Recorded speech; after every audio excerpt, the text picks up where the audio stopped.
Mr. Nishikant, you're saying that that the Kuki brothers are firing from the hilltop, and that is what is aggravating to the situation. Because what I have been given to Yes, understand is that while the visit of Home Minister is on, 10 houses or villages have been razed, and that is the reason why no confidence emerges as far as this I'll entire tell you peace one. process is concerned. I said that after the 5th, everything had calmed down. And when the Union Home Minister announced that he'll be visiting Manipur, things started happening. All of a sudden, from all directions. I don't remember all the vulnerable directions. So they started shooting down from the hilltops to the foothill villages. So that's when things have been going haywire. Yes, some incidents happened yesterday. That's okay. It's been happening. It's like non-stop. And in Serau area, I think around 2,000 Meiteis were stuck there because in between there was a Kuki area where they had made bunkers and all that. So they're armed with like heavy, sophisticated AK-47s and all this. So the army went inside in the bulletproof, saved 2,000 people and brought them out. So what I'm trying to say is that right now, see, all this that happened yesterday is all aftermath, after effect. It's a reaction. The only request I would make is if you want peace here, then best is please stop firing. And I'm sure things will cool down. Let's give peace a chance. And see, my thing was that, I have no objection with all the Manipuris, whether they are Kukis or whether they are Tangkhul, Kabui, Meitei. We are talking about infiltrators. When I say infiltrator, again, people get very worked up. I'm not calling any Kuki infiltrator. I am saying anyone who came after 1961 will be treated as infiltrator. Nobody, and we are all stakeholders. We are all part of the state. So that must be understood because in one Mr. Karan Thapa's thing, the way it went, I sounded very sad that I sounded very communal. I am not communal. I am saying we are all stakeholders. And in that also I had said, anyone who comes into India after 1961, especially in Manipur, whether he's a Meitei or he's a Kuki has many tribes, whether he's a Tangkhul, anyone cutting across communal lines is a foreigner. First of all, he'll have to get the citizenship of India, then he becomes a Manipuri. Okay, and that was a pretty, ma'am, you raised your hand. You wanted to comment on what Nishikantji was saying.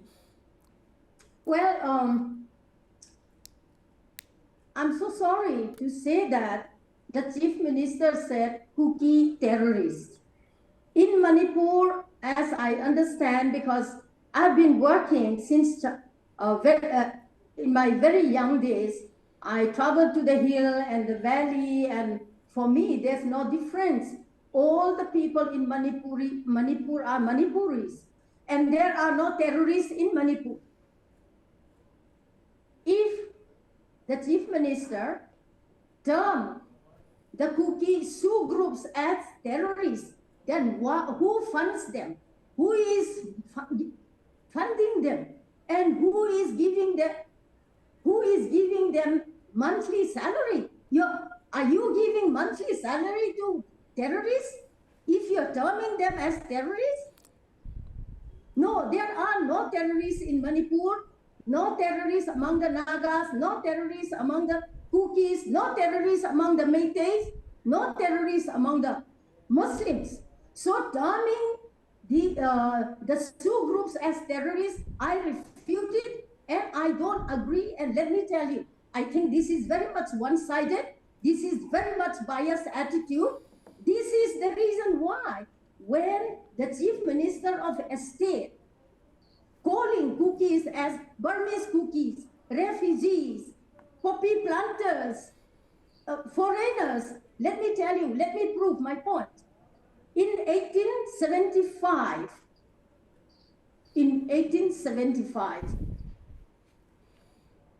the king of Manipur was assisted by the Khongsais. Khongsai means Kuki. So around 500 Khongsai warriors helped and joined the king of Manipur to go and fight against the Angamis, today called Kohima. Kohima is called by Manipuri language Thibome. So they went and fought against people, the Angamis in Thibome, which is Kohima today. So the Kukis have been saying, if the Kukis could raise, or if the king of Manipur could raise 400-500 footmen to fight against their enemies, how could you call them today as foreigners? How could you call them as refugees?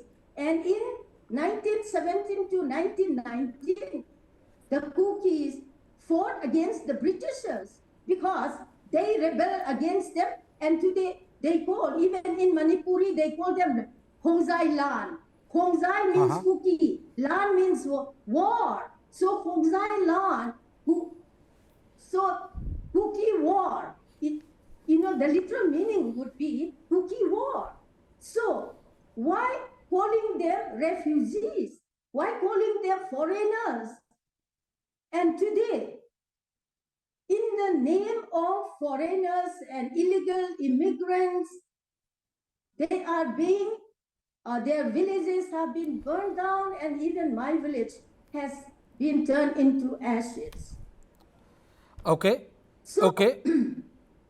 So, if the citizens of this country, including the Kukis, the Meiteis, the Muslims, the Nagas, we all belong to this great country. I don't say that there are no illegal immigrants among the Kukis, among the Nagas, among the Meiteis, among the Muslims. There are illegal, and I'm sure there are illegal immigrants or people who came into our country illegally. But I have been urging and appealing to the government of Mr. Biren Singh that these illegal immigrants should be detected by the government.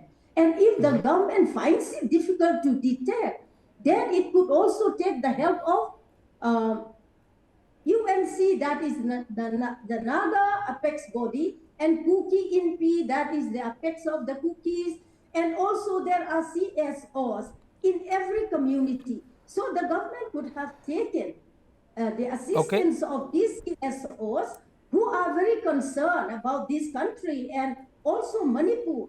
The government could have tied up with these apex bodies, including the Meiteis and the Pangals, and the government could have detected. Yes, ma'am. Ma'am, yes, ma'am. Yes. Yes, ma'am. Mr. Nishikant, you raised your hand. You want to respond to what King Gangte is saying? I agree with the history of what Ms. Kim Gangte was saying. I totally agree. Khongzais are one of the earliest settlers, and Khongzai war, I totally agree. I am not even contesting on that. But yes, what Madam said was that, see, anybody who comes with AK-47s and starts shooting at villagers, what is the definition of a militant? What is the definition of a terrorist? They fit that terrorist. So I'm sure that the Honorable Chief Minister didn't mean to say that all Kukis are terrorists. Those who were shooting at the villagers will be called terrorists. Not all. This thing is going a little haywire because I'm saying that whoever were here in Manipur till 1961, irrespective of caste, creed, communal, they're all Manipuris. Anybody who came after that, irrespective of, again, communal line, they are infiltrators. That's it. So that has to be very clear. So that's the clarification. So terrorist क्या होता है? Terrorist वो होता है जो आम इंसान के ऊपर terrorize करे, जो बंदूक चलाए, who shoots at common people, and they have heavily sophisticated weapons. So I just appeal to all the Kuki brothers, please stop that, and there will be peace, because there was peace for a long time. In fact, not even 1 week, there was peace for almost something like 3 weeks. Almost 3 weeks. Then suddenly this whole thing started, and again it's on fire. Then what is happening off and on? You do something there, then something will be done here. Then it's all, after effects going on. Are you saying, Mr. Nishikant? Are you saying, Mr. I'll come to you, ma'am. We give platform to everybody. It's not that we favor any side and all. Our job is to bring out truth as impartial and difficult as it is. What are you trying to say, Mr. Nishikant? Absolutely, sir. Satyamev Jayate. Are you saying, Mr. Nishikant, that it is only the Kukis who are opening fire at Meiteis or anybody's, and Meiteis are not doing that, and only Kukis are the one who are doing that? I'll come to you, ma'am. After his response, I'll come to you only. Please, Mr. Nishikant. One fine evening, when the Union Minister of State for Home, had already come here, I think a day after that. Suddenly, from quite a few directions, they were shooting down on villages. Suddenly, it was too well planned, and I And when don't know was where this? they're getting When these. was this? This was, I think, when was the day when the Home Minister MOS came? I think a night or two after that. Okay. I think he was still in. I mean, he had come. So that was really that freaked out. And then some people in Paying got hurt. One died, and these are reactions that come. Till then, everything was quiet, and Manipur started functioning almost normally. Like It was the never, curfew had opened. no. I'll come to you, ma'am. Curfew. Ma'am, please, yeah, please finish. Curfew had opened up till 4, 5. Things were going. Suddenly, it went haywire, and then there was too much of reactions, and so then suddenly the next day the curfew was cut down to till 11 a.m. suddenly, abruptly, because Imphal was getting out of control. So it's been happening every night. Like for example, Serau, they overtook Serau, then Sugnu. A lot of people were hauled up. They're all villagers. So naturally, whatever they have here in the valley, they're trying to fire back in the sense. I mean, they're not AK-47s or something like that, for heaven's sake. But what is happening is the firing is happening. I think, see, this will become a tutu meme match. Thing is that please stop firing from the hills. Things will get okay. Things will get okay. We want Manipur to become normal, peaceful, prosperous, and And you think that the only thing which is stopping it from becoming normal and peaceful is that they are firing from the hilltop? Yes, yeah, exactly. Please don't do that. It will just come to a halt. I'm telling you. Miss Kim Gangte, you wanted to respond to that, ma'am? Yes. And right from Imphal, though I am from Moirang, I am from Imphal. I stay in Imphal, and I saw with my own eyes what had happened. We were never aware of what was going to happen. And what I would like to say to Mr. Nishikant is, what about those people killed in Imphal Valley? Who killed them? Who burned down all the villages and all the surrounding areas in Imphal?